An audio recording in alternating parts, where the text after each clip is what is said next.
Emmanuel Hirsch, vous publiez en même temps un deuxième ouvrage intitulé L'euthanasie par compassion, point d'interrogation, aux éditions RS. C'est un titre un peu provocateur. Vous avez noté, Simon Assoun, que le sous-titre c'est Manifeste pour une fin de vie dans la dignité.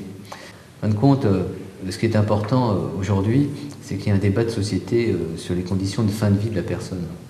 Alors que moi, dans les ouvrages qu'on a évoqués précédemment, j'évoque la vie de la personne jusqu'à son terme, sans être obnubilé par la question de sa mort. La mort d'une personne nous concerne dans une société, il faut qu'on soit solidaire des personnes jusqu'au bout.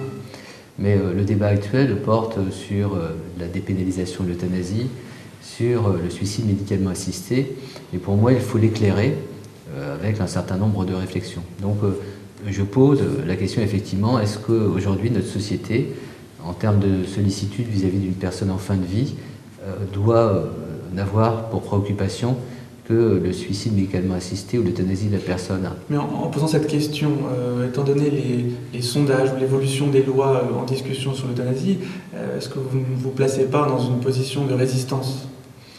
D'abord, je suis un démocrate, donc je suis respectueux de la loi de la République. Il y a 3 lois qui ont été favorables aux soins palliatifs, à une autre approche que celle de l'euthanasie. Si demain, il y avait une évolution législative, on parle beaucoup, par exemple, d'une évolution sur la sédation terminale, c'est-à-dire sur l'endormissement de la personne, avec quelquefois pour conséquence d'abréger le temps de son existence. Encore une fois, je respecte les positions, celles de la démocratie. Mais dans les sondages, quelquefois, est-ce que les personnes sont vraiment informées ? Ce qu'on leur demande, c'est si vous êtes dans une situation de grande souffrance, il n'y a pas d'alternative, est-ce que vous préférez souffrir plus longtemps ou abréger la souffrance ? Je pense que chacun d'entre nous serait favorable à une loi qui irait dans ce sens. C'est la loi Leonetti du 22 avril 2005. Donc on voit que cette loi de 2005 commence de plus en plus à avoir une portée dans la pratique du soin, mais elle n'est pas évidente à mettre en œuvre. Désigner une personne de confiance pour vous représenter le jour où vous n'êtes plus en capacité de vous exprimer, rédiger des directives anticipées, c'est pas du tout évident. Donc vous avez une loi, pour moi elle est intéressante, elle s'est construite à travers un débat où dans la société française, il y avait des gens qui voulaient qu'on aille plus loin. Donc la vraie question aujourd'hui, c'est est-ce qu'on doit aller plus loin ou est-ce qu'on doit mettre en œuvre cette loi, la loi Leonetti, quitte d'une certaine manière à la faire évoluer sur quelques points. Donc c'est pour ça que je dis l'euthanasie par compassion, puisque souvent dans le discours général, c'est être compatissant vis-à-vis d'une personne qui souffre trop. Souffre trop et donc qu'on devrait non pas accompagner dans sa fin de vie, mais qu'on devrait accompagner dans sa mort. Moi je pense que ce n'est pas une priorité aujourd'hui pour la société. Mais encore une fois, je respecte le débat et les grandes qualités. Donc l'éthique, c'est ça, c'est accompagner, éclairer la société, quelle que soit la direction dans laquelle elle s'oriente. Vous avez une réflexion éthique, chacun d'entre nous, en tant que citoyen, doit y participer.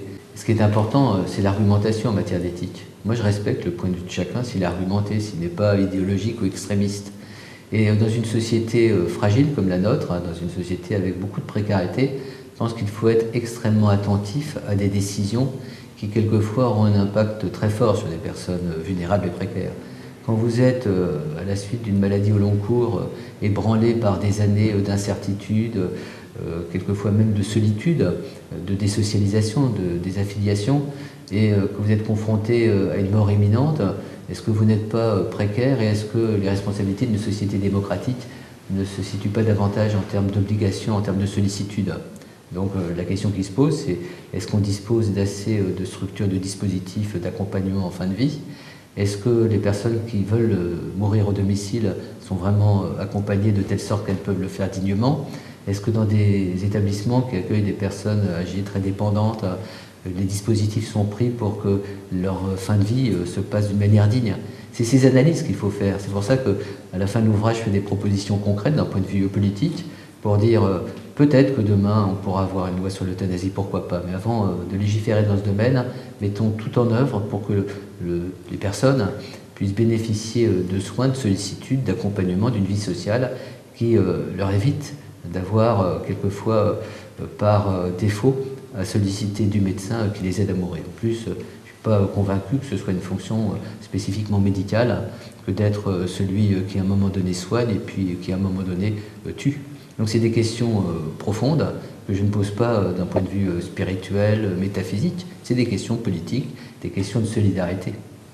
Emmanuel Hirsch, merci. Alors je rappelle le titre de vos ouvrages qui sont parus dernièrement: L'euthanasie par compassion aux éditions RS, La maladie entre vie et survie aux éditions Debuck, suivi des mots de la maladie. Et je conseille tout particulièrement le collectif aux éditions RS, intitulé Fin de vie, éthique et société.